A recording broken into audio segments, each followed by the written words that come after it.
Judul pelajaran kita pada saat ini adalah seruan amaran malaikat yang ketiga. Dan untuk itu kita akan membaca di dalam buku Wahyu pasal yang ke-14, khususnya ayat yang ke-9 hingga ayatnya yang ke-12. Jadi saudara-saudara yang ada Alkitab, kita persiapkan Alkitab kita untuk kita melihat akan pekabaran yang Tuhan kirim di akhir zaman ini untuk didengarkan oleh setiap suku, bangsa, bahasa, kaum yang ada di seluruh bumi ini.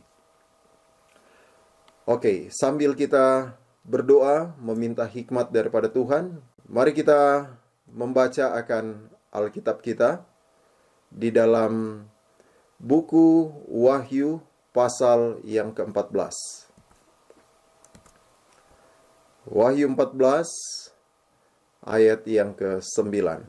Dan seorang malaikat lain, malaikat ketiga menyusul mereka dan berkata dengan suara nyaring, "Jikalau seorang menyembah binatang dan patungnya itu, dan menerima tanda pada dahinya atau pada tangannya, maka ia akan minum dari anggur murka Allah yang disediakan tanpa campuran dalam cawan murkanya, dan ia akan disiksa dengan api dan belerang di depan mata malaikat-malaikat kudus dan di depan mata Anak Domba.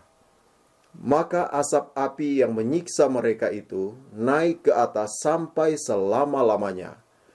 Dan siang malam mereka tidak henti-hentinya disiksa, yaitu mereka yang menyembah binatang serta patungnya itu, dan barang siapa yang telah menerima tanda namanya." Yang penting di sini ialah ketekunan orang-orang kudus yang menuruti perintah Allah dan iman kepada Yesus. Jadi itu adalah inti dari ayat inti yang akan kita renungkan pada saat ini.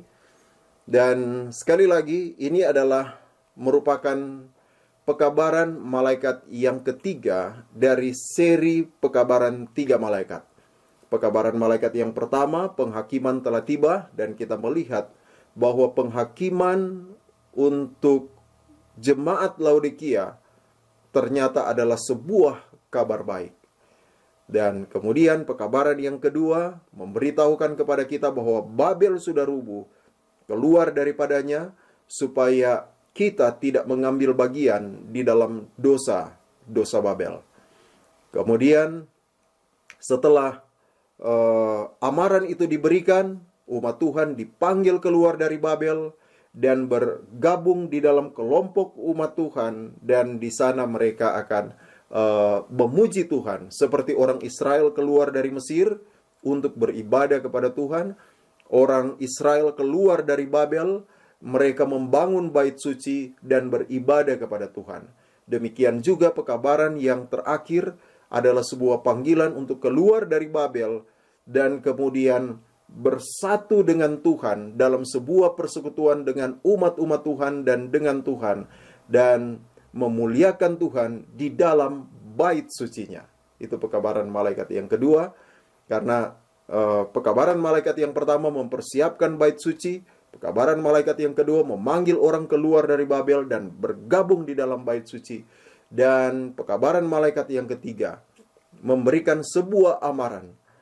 Apa amaran itu? Yang telah kita baca tadi. Barang siapa yang menyembah binatang itu atau patungnya, dan kemudian menerima tanda pada dahinya atau pada tangannya, maka ia akan minum dari anggur murka Allah yang disediakan tanpa campuran dalam cawan murkanya. Dan kemudian dia akan disiksa dengan api dan belerang. Kemudian mereka yang disiksa itu tidak henti-hentinya disiksa, yaitu mereka yang menyembah binatang serta patungnya itu, dan barang siapa yang telah menerima tanda namanya. Nah, saudara-saudaraku, mungkin kita akan memiliki banyak waktu untuk berbicara tentang tanda binatang yang akan eksis pada akhir zaman, dan mungkin kita akan mencari kesempatan yang lain untuk berbicara tentang hal itu. Tapi pada saat ini saya ingin untuk mengajak kita untuk melihat satu bagian yang lain di dalam pekabaran ini, yang juga merupakan amaran yang sangat penting dan merupakan hal yang akan berhubungan secara keseluruhan dengan pekabaran yang terakhir. Mari kita lihat Wahyu pasal yang ke-14. Kita kembali melihat di dalam Wahyu pasal 14. Bagaimana orang-orang yang menyembah binatang dan patungnya ini, mereka dihukum. Mereka dihukum. Dikatakan di sini, ayat yang ke-10. Maka ia akan minum dari anggur murka Allah yang disediakan tanpa campuran dalam cawan murkanya, dan ia akan disiksa dengan api dan belerang. Jadi, orang-orang yang menerima tanda binatang ini, mereka akan disiksa dengan api dan belerang. Jadi mungkin kalau tanda binatang kita mungkin agak abstrak. Pada saat ini saya ingin untuk melihat dari sisi yang lain, yaitu bagaimana orang-orang ini dibinasakan. Orang-orang ini dibinasakan dengan cara apa? Dihukum dengan api dan belerang. Nah, kita bertanya, siapa yang disiksa dengan api dan belerang? Yang menerima tandanya.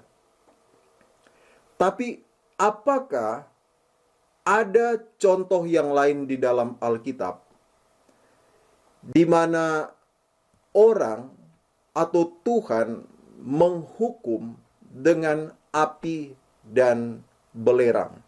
Apakah ada contoh lain di dalam Alkitab di mana Tuhan menghukum dengan api dan belerang? Mari kita buka Alkitab kita di dalam Kejadian pasal yang ke-19, ayat yang ke-24.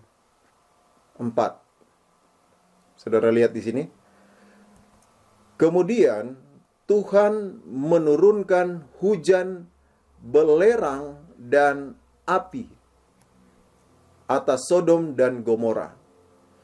Jadi rupanya di dalam catatan Alkitab pernah ada contoh di mana Tuhan menghukum dengan api dan belerang. Dan siapakah yang dihukum dengan api dan belerang ini? Dijawab di dalam buku Mazmur pasal yang ke-11, ayat yang ke-6. Ia menghujani orang-orang fasik.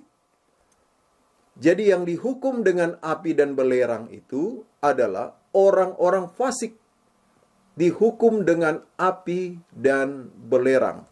Demikian juga di dalam peristiwa kehancuran Sodom, Tuhan menghukum Sodom dan Gomora dengan api dan belerang.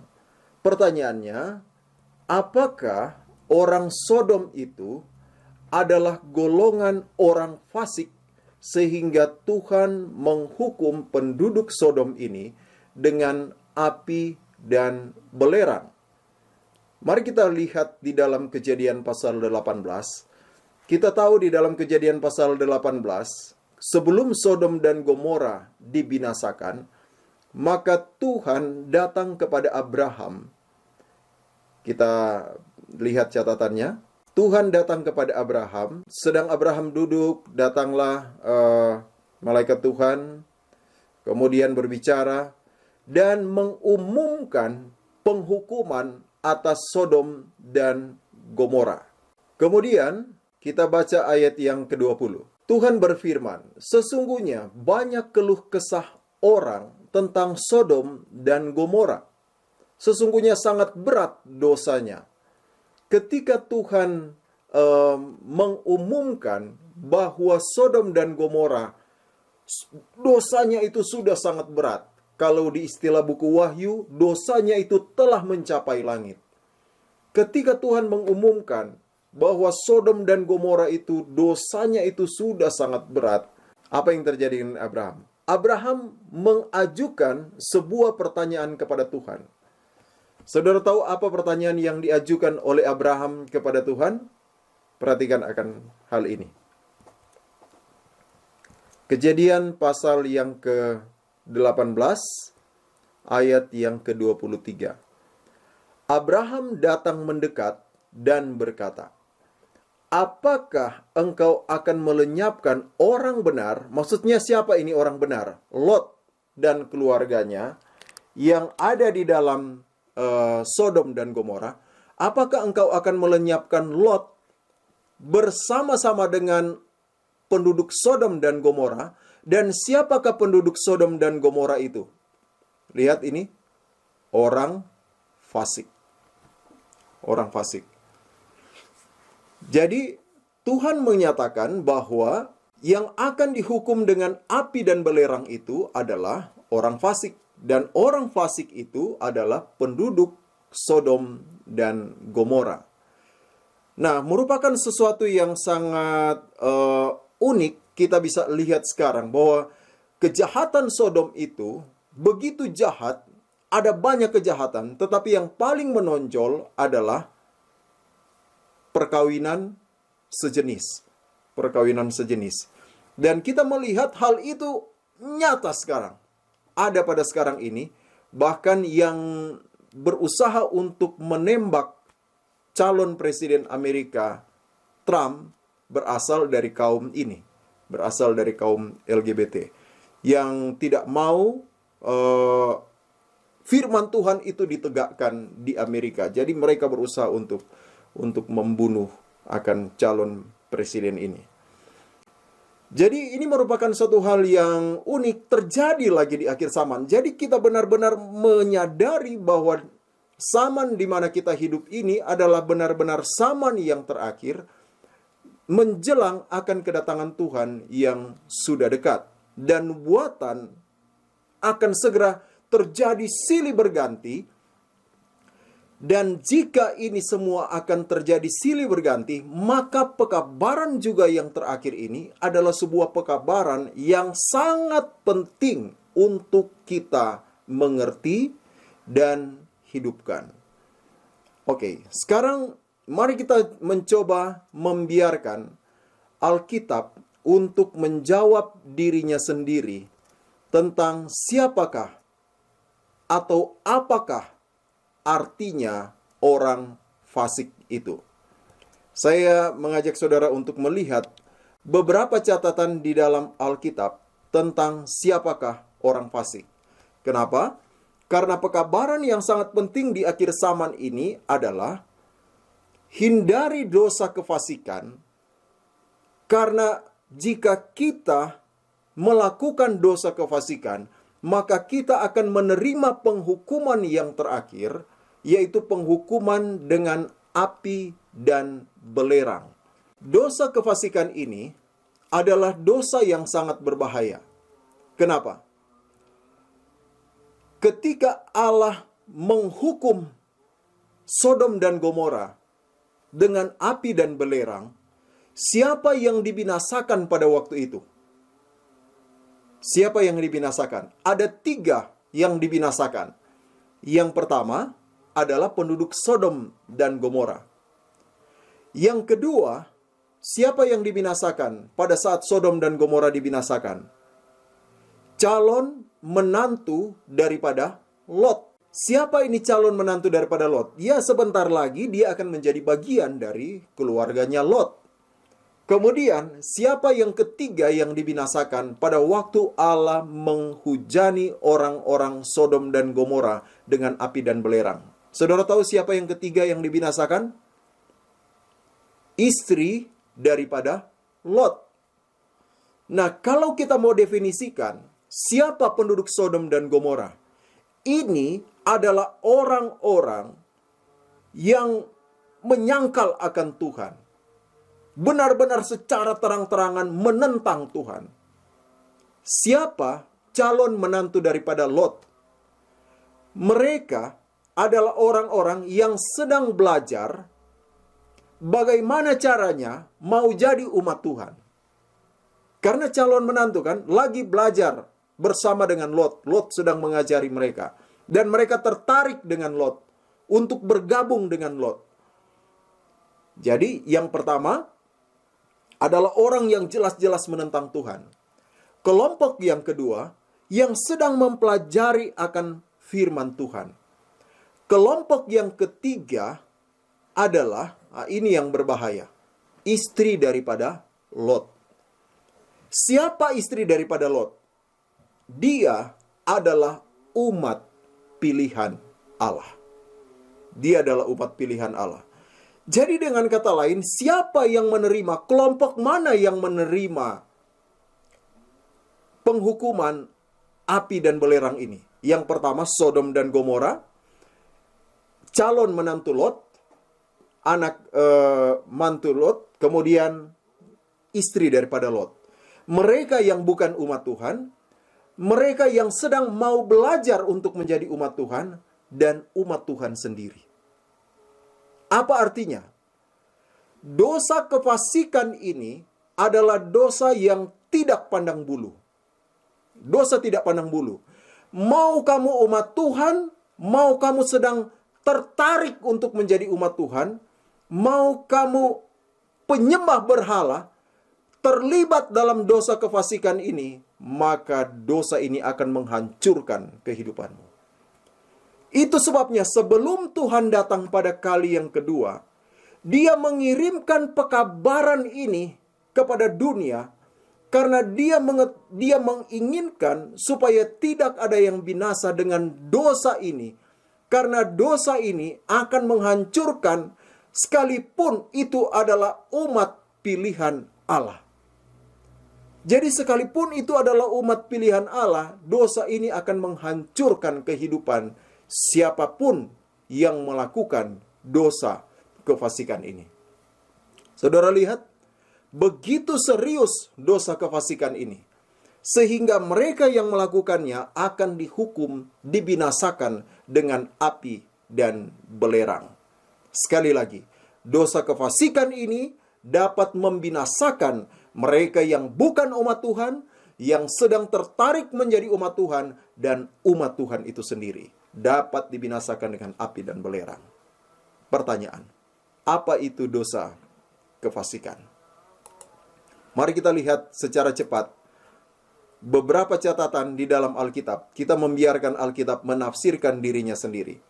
Apa itu dosa kefasikan? Yang pertama, Ayub 18 ayat yang kelima.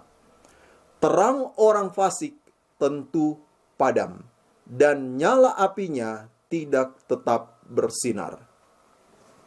Saudara tahu apa artinya terang orang fasik tentu padam, dan nyala apinya tidak tetap bersinar?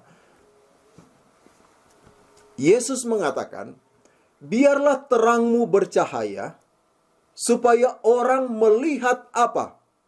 Terangmu. Oh bukan. Supaya orang melihat perbuatanmu yang memuliakan Bapamu yang di sorga. Jadi apa itu terang? Terang adalah perbuatan yang memuliakan Bapa. Ketika orang melihat dalam kehidupanmu, mereka memuliakan Tuhan. Wah, puji Tuhan. Dan Ayub mengatakan, orang fasik, dia tidak memiliki terang. Benar atau salah? Oh, salah. Orang fasik, dia memiliki terang, saudara-saudara. Perhatikan ini. Perhatikan. Terang orang fasik, jadi orang fasik punya terang atau enggak? Ada. Tapi nyalanya tidak tetap. Sinarnya tidak tetap. Jadi apa artinya terang? Terang adalah perbuatan yang memuliakan Allah yang di sorga. Kita mengikuti Tuhan, menurut Tuhan, dan orang memuliakan Bapa yang di sorga, bukan memuliakan kita. Orang, wah puji Tuhan, imannya sangat kuat. Wah, dia menurut Tuhan, menjadi sebuah kesaksian. Inilah kehidupan Kristen yang sebenarnya. Inilah harusnya umat-umat Tuhan harus hidup. Itu perbuatan yang memuliakan. Orang fasik, dia juga punya terang. Dan orang memuliakan Bapa di surga. Wah, puji Tuhan, luar biasa. Saya dikuatkan dengan kesaksianmu, dengan kehidupanmu, dengan kehidupan doamu, saya dikuatkan. Luar biasa. Tapi kemudian, setelah dia menerima pujian itu, Dia menjadi makang puji, dan orang sudah tidak memuliakan Bapa di sorga, tapi sudah memuliakan dia. Terangnya apa? Padam. Tidak tetap bersinar. Jadi kadang terang dari orang fasik itu, dia bersinar dengan cahaya mungkin berapa ribu watt, tapi kadang dia redup. Kadang dia bersinar begitu menyilaukan, tapi kemudian dia redup. Saudara, berapa sering terang yang saudara miliki redup? Kesalahan atau definisi orang fasik di dalam buku Ayub adalah orang yang terangnya tidak tetap. Dia bukan tidak memiliki terang, tetapi dia memiliki terang, tetapi dia hanya pancarkan terang itu hanya pada momen-momen tertentu. Lagi bersama-sama dengan koleganya, orang-orang seiman, orang-orang percaya, bersinar begitu mulia, bercahaya. Dia yang paling terang. Tetapi ketika dia sendirian di kamar, lagi scroll-scroll, terangnya redup, hilang. Ketika dia datang ke gereja, begitu mulia, begitu bersinar, menyilaukan. Tetapi ketika dia pergi bersama dengan rekan-rekannya, yang seharusnya dia memancarkan terang itu kepada mereka, malah dia redup dan menjadi gelap sama dengan mereka. Ketika dia di dalam pergumulan, dia datang dengan sangat kusuk kepada Tuhan. Tuhan, tolong saya dalam doa dan pujian. Dia berdoa kepada Tuhan, memuliakan Tuhan. Tetapi kemudian apa yang terjadi, saudara-saudara? Ketika bisnisnya sudah berhasil, usahanya sudah berhasil, dia membuat sebuah acara yang tidak memuliakan Tuhan. Terangnya tidak tetap. Saudaraku yang kekasih di dalam Tuhan, seruan amaran dari malaikat yang ketiga. Hati-hati dengan dosa kefasikan. Dia dapat menghancurkan bukan hanya penduduk Sodom dan Gomora, tetapi umat Tuhan sendiri. Jika dia terlibat di dalam dosa kefasikan, maka dia akan dihancurkan oleh dosa itu. Dan apakah dosa kefasikan? Terang yang tidak tetap bersinar. Terangnya nggak tetap. Hanya pada momen tertentu dia bercahaya, tetapi redup, bercahaya, redup, bercahaya, redup. Terangnya tidak tetap bersinar. Yang kedua, apa dosa kefasikan? Ayub pasal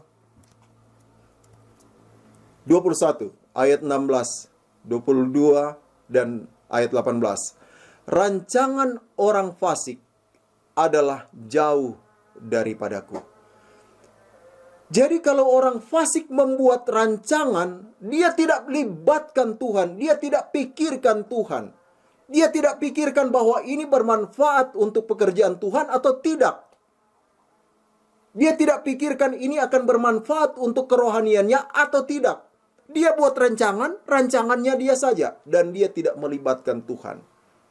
Selanjutnya, saudara lihat, tenang saja.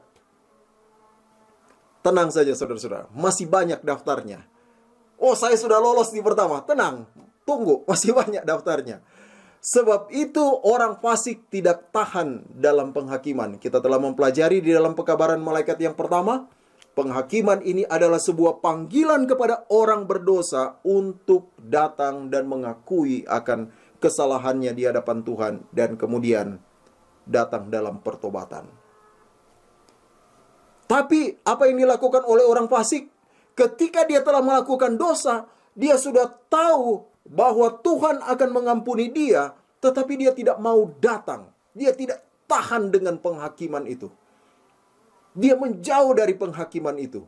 Dia menjauh dari pengampunan yang ditawarkan oleh Allah.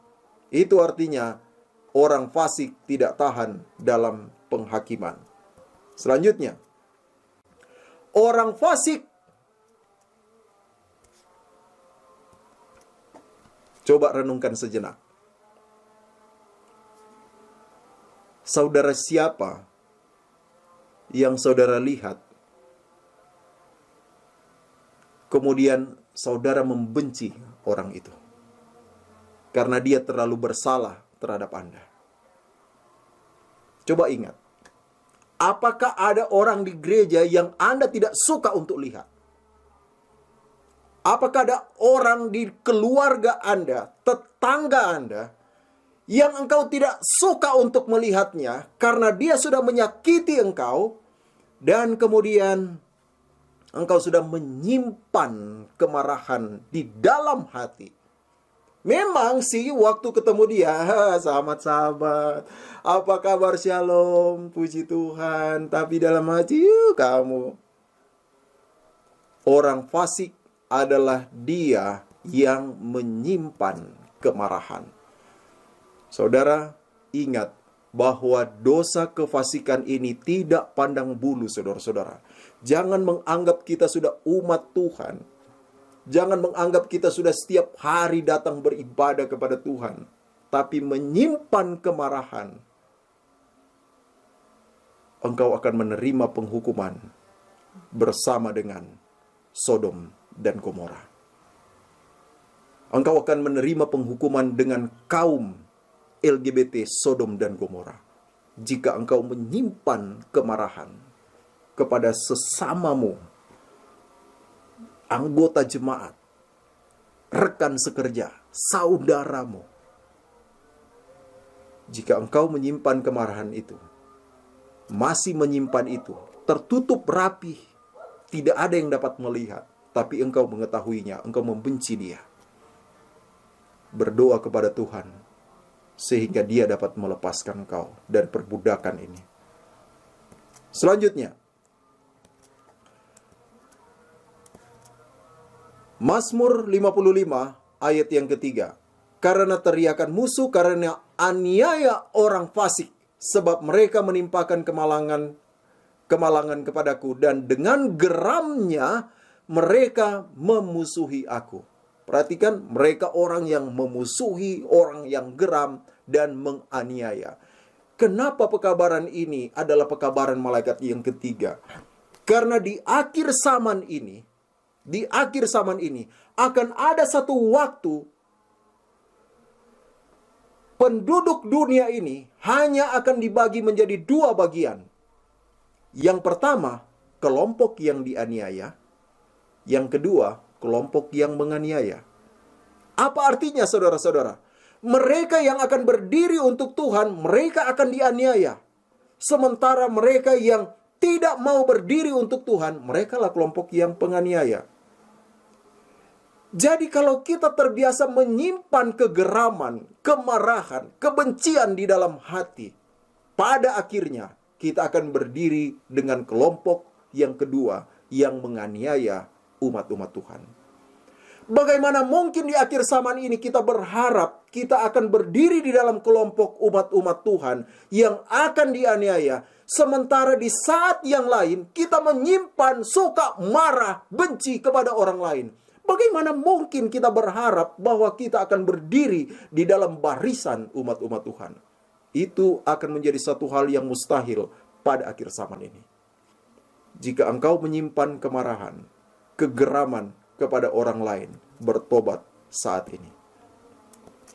Selanjutnya, 2 Samuel 22 ayat 22, sebab aku tetap mengikuti jalan Tuhan dan tidak menjauhkan diri dari Allahku sebagai orang fasik. Dia mau untuk menjauh daripada Tuhan.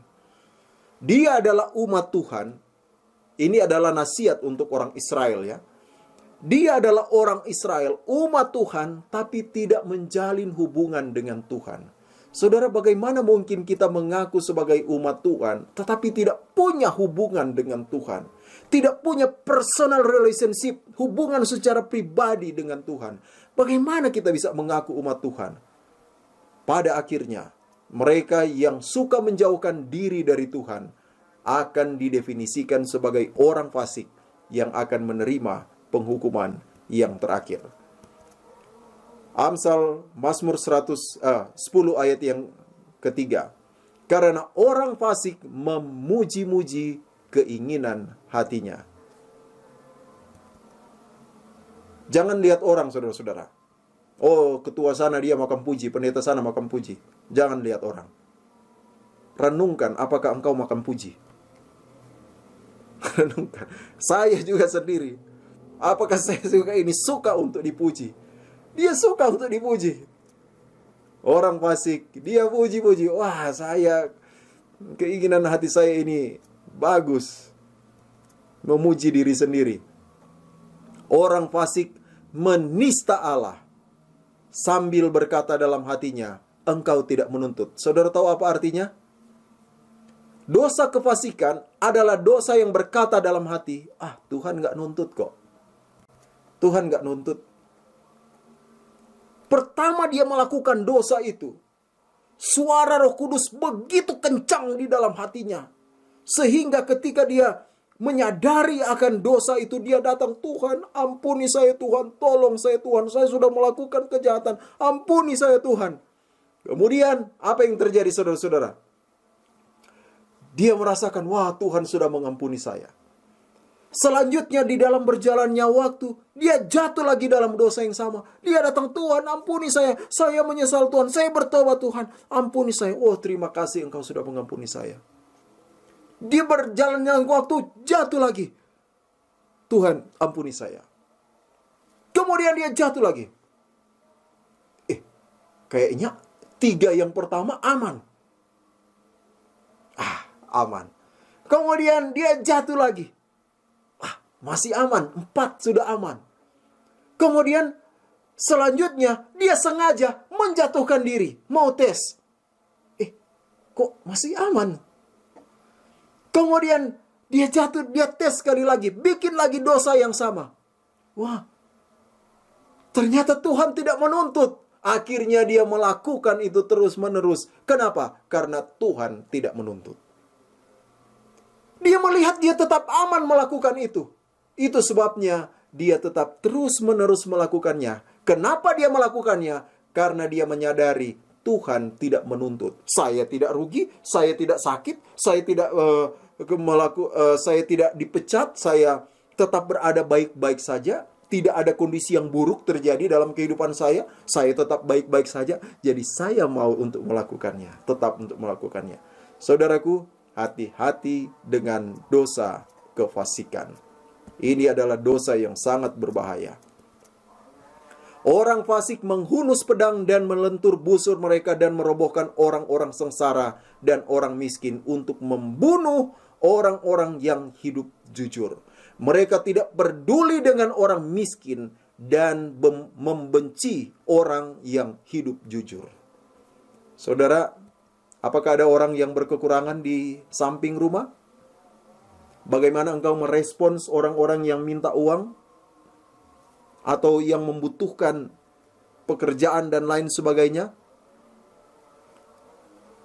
Apakah engkau benci dengan orang yang berkata jujur? Hati-hati. Hati-hati. Kemudian, selanjutnya, apa ini dosa kefasikan? Orang fasik meminjam. Hati-hati dengan pinjol. Sekarang ini terkenal tren pinjam dulu 100. Saudara tahu kenapa itu terkenal? Karena kalau dia sepinjam 100, itu sudah tidak dikembalikan. Makanya itu jadi terkenal. Pinjam dulu 100. Orang fasik meminjam dan tidak dikembalikan. Saudaraku, coba renungkan siapa yang saudara pinjami dan belum dikembalikan. Hati-hati dengan pinjol yang belum dibayar. Karena orang fasik, apa itu dosa kefasikan? Adalah dia yang meminjam dan tidak dikembalikan. Ada pinjam barang kepada seseorang, belum dikembalikan. Sudah waktunya untuk dikembalikan. Saudara masih tahan. Segera kembalikan. Ada pinjam sesuatu, segera kembalikan, saudara-saudara.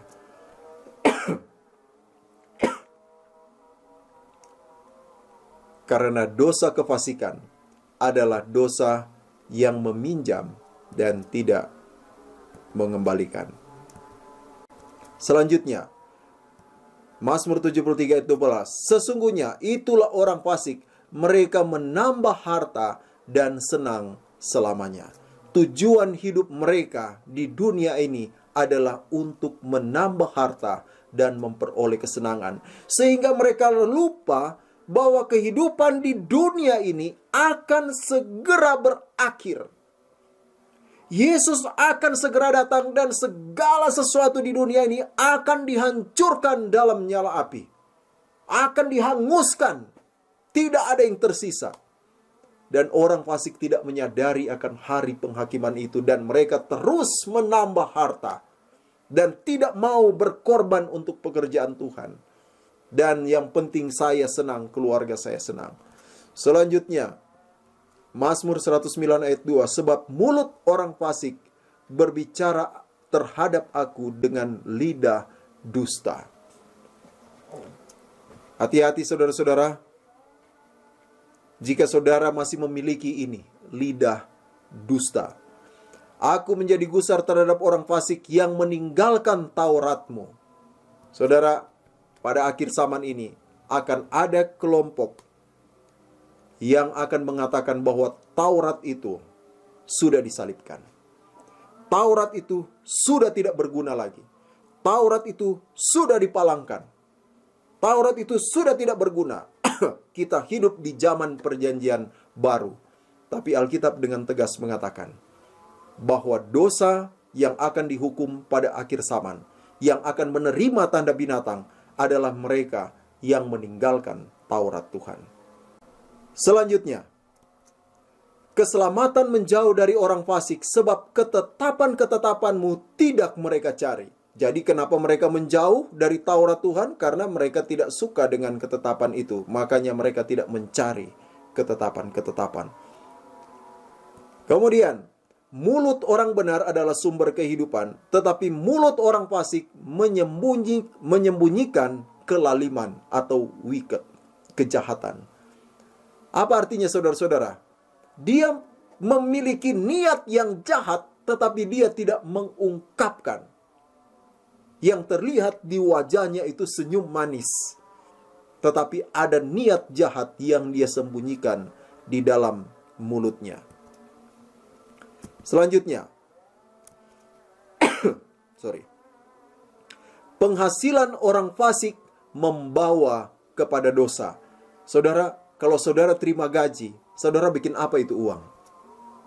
Oke, beli gas, beli perlengkapan dapur, lain-lain, bantu pekerjaan Tuhan, kasih perpuluhan, kasih persembahan, dan lain-lain. Sudah? Oh, saya masih bikin ini. Sudah? Nah, saya datang masuk bikin ini, masuk diskotik, bikin ini, minum ini, makan itu, dan lain, melakukan ini, melakukan. Apakah ada penghasilan saudara yang membawa kepada dosa? Itu adalah dosa kefasikan. Bila taufan melanda, lenyaplah orang fasik. Kenapa? Karena mereka mendirikan rumah mereka di atas pasir, bukan di atas Kristus. Mulut orang fasik hanya tahu tipu muslihat. Hati-hati mulut yang suka menipu. Kalau zaman sekarang ada terkenal istilah prank. Saya paling menyukai prank. Tapi ternyata saya mendapati Alkitab tidak membenarkan tipu muslihat.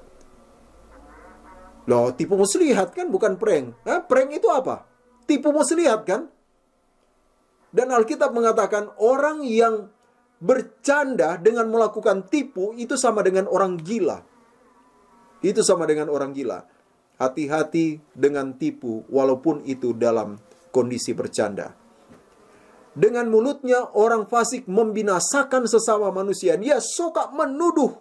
Dia suka memfitnah. Tetapi orang benar diselamatkan oleh pengetahuan. Rancangan orang benar adalah adil. Tujuan orang fasik memperdaya. Jadi Alkitab mengatakan ada orang yang memperdaya sesamanya dan dia berkata, aku hanya bercanda, aku hanya bersenda gurau. Hati-hati. Itu adalah dosa kefasikan. Orang fasik menerima hadiah suapan dari pundi-pundi untuk membelokkan jalan hukum. Orang fasik menerima apa, saudara-saudara? Hadiah suap. Suap. Hati-hati dengan dosa suap. Itu adalah dosa kefasikan. Apalagi dosa kefasikan? Udah banyak ya. Sudah berapa yang kena di saudara? Orang fasik diseret oleh penganiayaan mereka karena menolak melakukan keadilan. Apalagi dosa kefasikan. Orang fasik mengingini kejahatan dan ia tidak menaruh belas kasihan kepada sesamanya. Apalagi orang fasik bermuka tebal, nggak tahu malu. Orang fasik lari walaupun tidak ada yang mengejarnya. Tetapi orang benar merasa aman seperti singa muda. Apa yang membuat kita berani berdiri adalah kebenaran. Kenapa orang fasik merasa ketakutan? Karena mereka tidak melakukan kebenaran. Satu lagi, kenapa orang lari tapi nggak ada yang kejar? Saudara pernah lihat ada orang lari, tapi saudara lihat nggak ada yang kejar? Pernah kan? Kapan itu? Orang yang penakut dengan hantu. Dia lari, lewat di kubur, lari kencang banget. Padahal nggak ada yang ngejar. Dengan kata lain, orang fasik adalah dia yang percaya dengan spiritisme. Bahwa setan atau hantu itu ada. Dosa spiritisme adalah dosa kefasikan. Selanjutnya, orang benar mengetahui hak orang lemah, tetapi orang fasik tidak mengerti hak orang lemah. Selanjutnya, orang bodoh adalah kekejian bagi orang benar. Orang yang jujur jalannya adalah kekejian bagi orang fasik. Dia tidak suka dengan orang yang hidup jujur. Orang fasik yang hidup lama dalam kejahatannya. Saudara, sudah berapa lama saudara dalam kejahatan? Saya juga. Pertanyaan ini untuk saya dan untuk saudara. Tidak ada damai sejahtera. Siapakah damai sejahtera itu? Kristus. Tidak ada Kristus bagi orang-orang fasik. Firman Tuhan, mengapa orang fasik menghina tempat kudus-Mu? Saudara pernah mencaci maki tempat kudus? Bertobat. Oh, puji Tuhan, saya tidak pernah mencaci maki tempat kudus. Tapi apa sebenarnya artinya menghina tempat kudus? Kita menghina tempat kudus. Tempat kudus itu adalah Bait Kudus. Dan kita tahu di dalam buku Ibrani, Bait Kudus yang ada sekarang adalah Bait Kudus yang ada di sorga. Dan bagaimana caranya kita menghina tempat kudus itu? Adalah dengan tidak mengindahkan tempat kudus itu. Atau dengan tidak menghargai akan fungsi dari tempat kudus. Apa fungsi dari tempat kudus? Untuk kita datang meminta pengampunan dosa dan meminta pertolongan, menemukan rahmat, kasih karunia dan pertolongan pada waktunya. Kalau kita tidak datang ke tempat itu, kita tidak menghargai akan tempat itu. Kalau kita tidak menghargai, itu sama dengan kita menyepelekan akan tempat itu atau menghina tempat itu. Sedangkan Yesus berada di sana untuk melayani bagi keperluan kita. Dengan kata lain, saudara-saudara, kalau kita jarang datang kepada Tuhan di dalam hubungan secara pribadi, pada saat itu kita sedang menghina tempat kudus Tuhan, bait suci Tuhan. Oke, itulah daftar dosa kefasikan. Tidak butuh 5 untuk dapat dibinasakan dengan api dan belerang. Tidak butuh 8. 1 saja dosa kefasikan itu sudah cukup untuk membinasakan engkau dengan api dan belerang. Dari list yang saudara baca tadi, saudara punya berapa? Mungkin saudara tanya juga, lu punya berapa? Gitu. Kamu yang bicara punya berapa? Saudara yang dikasih oleh Tuhan, inilah pekabaran malaikat yang ketiga. Bahaya dosa kefasikan dan banyak orang yang terlibat di dalamnya. Itu sebabnya Yesus di dalam bait suci yang di sorga, dia menangis melihat kondisi umat-umatnya. Seandainya akhir zaman itu tiba, maka banyak sekali yang akan binasa, atau mungkin tidak ada yang akan selamat. Jika akhir zaman itu tiba. Itu sebabnya di dalam tangisan Yesus memerintahkan kepada keempat malaikat, tahan. Tahan itu angin yang akan merusakkan bumi. Di dalam Wahyu pasal 7. Karena umatku belum bertobat sepenuhnya. Mari kita lihat apa pendapat Tuhan tentang orang yang fasik. Apa penilaian Tuhan terhadap orang yang fasik? Kita akan baca 2 ayat. Yehezkiel 18 ayat 23. Apa firman Tuhan? Apakah aku berkenan kepada kematian orang fasik? Demikianlah firman Tuhan Allah. Sesungguhnya Allah tidak berkenan kepada kematian orang fasik. Yehezkiel 33 ayat yang ke-11. Katakanlah kepada mereka, demi aku yang hidup, demikianlah firman Tuhan Allah, aku tidak berkenan kepada kematian orang fasik. Jadi Tuhan yang tanya, Tuhan juga yang jawab. Apakah aku berkenan kepada kematian orang fasik? Demi Tuhan yang hidup, demi saya sendiri, aku tidak berkenan kepada kematian orang fasik. Saudara, Allah begitu mencintai engkau, saudara-saudara. Dia mencintai engkau karena untuk engkaulah dia telah memberikan hidupnya untuk mati di atas kayu salib. Begitu besar. Tetapi engkau masih terikat mencintai akan dosa-dosa kefasikan itu. Sekarang adalah panggilan Tuhan untuk engkau. Tinggalkan. Allah sama sekali tidak berkehendak untuk kematianmu.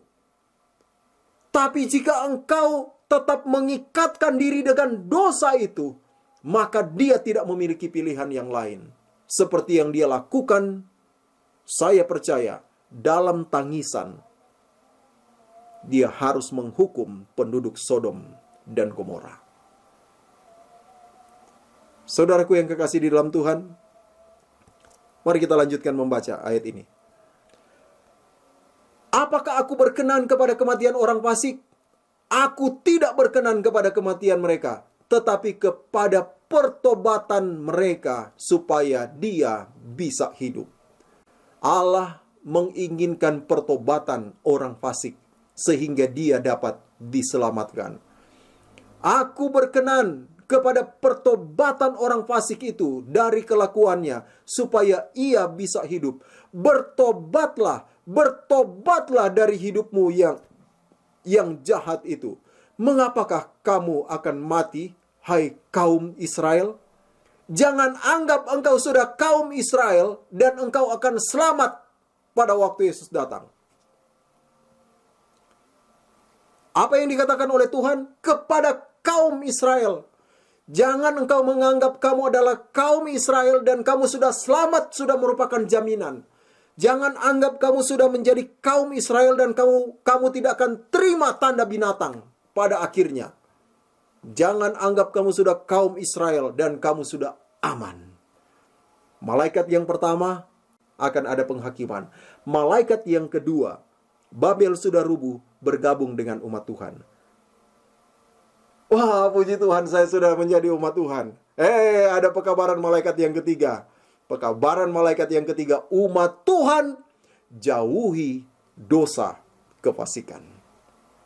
Jauhi dosa kefasikan. Jika tidak, engkau akan terima penghukuman mendalam api dan belerang. Saudara, ketika Tuhan mau menghukum Sodom dan Gomora,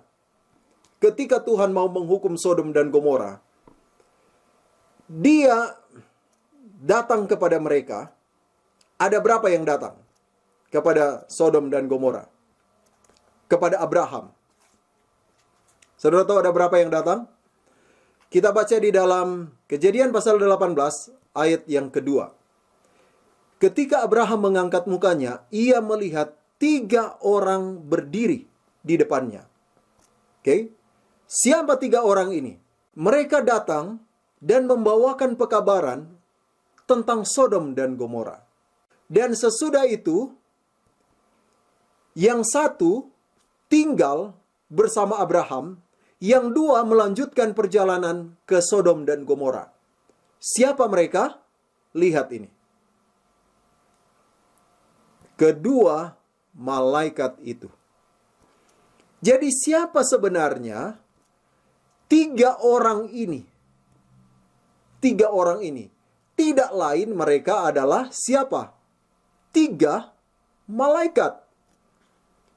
Jadi penduduk Sodom dan Gomora, sebelum mereka dibinasakan, maka ada 3 malaikat yang dikirim kepada mereka dengan 3 pekabaran. Saudara tahu apa pekabarannya? Pekabaran yang pertama disampaikan kepada Abraham. Penghakiman atas Sodom telah tiba. Penghakiman atas Sodom telah tiba. Abraham, penduduk Sodom itu terlalu jahat. Banyak keluh kesah orang terhadap penduduk Sodom. Penghakiman mereka telah ditetapkan. Pekabaran pertama. Pekabaran malaikat yang kedua, Sodom akan dibinasakan, dia akan dihancurkan. Keluarlah kamu daripadanya, Lot dan keluarganya, karena kamulah yang kulihat hidup benar. Keluarlah daripadanya. Itu adalah pekabaran malaikat yang kedua. Pekabaran malaikat yang ketiga, yang datang kepada Sodom dan Gomora. Keluarlah kamu daripadanya, jangan tengok, jangan mengambil bagian dalam dosa-dosanya, jangan mengambil bagian dalam dosa Sodom dan Gomora. Kalau tidak, engkau akan ditimpa dengan api dan belerang. Saudara lihat, pekabaran 3 malaikat pada akhir zaman adalah sebuah pengulangan dari pekabaran 3 malaikat yang ada di Sodom dan Gomora. Pekabaran 3 malaikat yang dikirim sebelum kehancuran Sodom dan Gomora adalah pekabaran 3 malaikat yang sama yang dikirim kepada dunia ini sebelum dunia ini akan dihancurkan dengan api dan belerang. Jika pekabaran itu pernah terjadi pada zaman Sodom dan Gomora, dan itu dikirim lagi dengan cara yang lebih meluas pada akhir zaman itu, pada akhir zaman ini, maka pasti hal itu akan terjadi.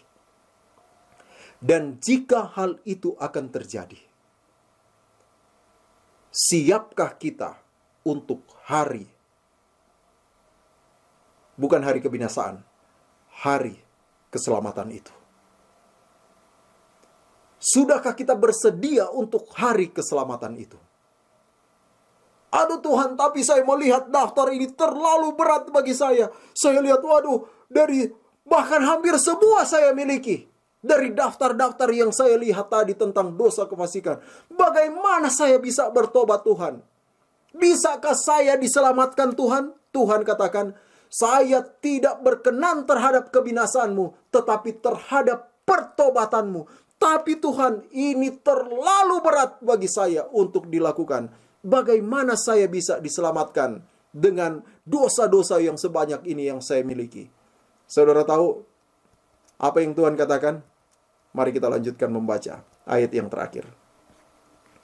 Wahyu pasal 14. Wahyu pasal yang ke-14. Pekabaran yang terakhir dari malaikat yang ketiga.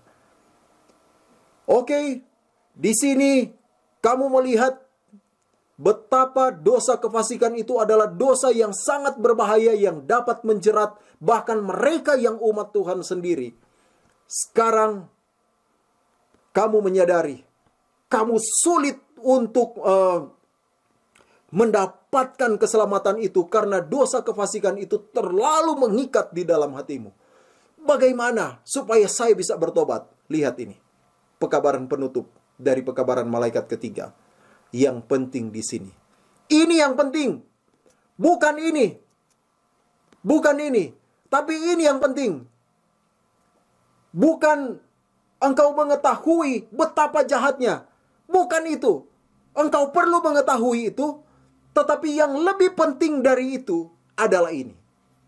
Tekun, sabar, turut perintah Tuhan. Dan ini kunci pekabaran malaikat yang ketiga. Iman kepada Yesus. Atau di dalam bahasa Inggris dikatakan ini. And the faith of Jesus. Inilah kunci pekabaran malaikat yang ketiga. Sebuah seruan amaran bahwa dunia ini akan dihancurkan. Dan mereka yang terlibat di dalam dosa kefasikan akan dihancurkan bersama-sama dengan penghuni Sodom dan Gomora. Dengan penghuni Babel, dengan penghuni Mesir, dengan seluruh dunia ini yang terlibat di dalam dosa kefasikan. Mereka akan dihancurkan bersama-sama. Tapi apakah Allah berkenan terhadap hal itu? Tuhan katakan, aku tidak berkenan. Tapi aku juga merindukan pertobatan mereka. Tapi bagaimana Tuhan saya bisa bertobat? Saya bisa menurut akan perintah-perintah-Mu, menurut akan hukum-hukum-Mu, menuruti akan firman Tuhan. Bagaimana caranya saya bisa bertobat, Tuhan? Tuhan katakan, the faith of Jesus. Iman daripada Yesus harus engkau miliki untuk dapat mengubah hidupmu menjadi seperti Kristus dan dipersiapkan untuk hari keselamatan itu. Saudaraku yang kekasih di dalam Tuhan, jika ada kebutuhan terbesar bagi manusia yang hidup pada akhir zaman ini, itu adalah kebutuhan tentang iman daripada Kristus untuk bisa hidup di dalam diri mereka.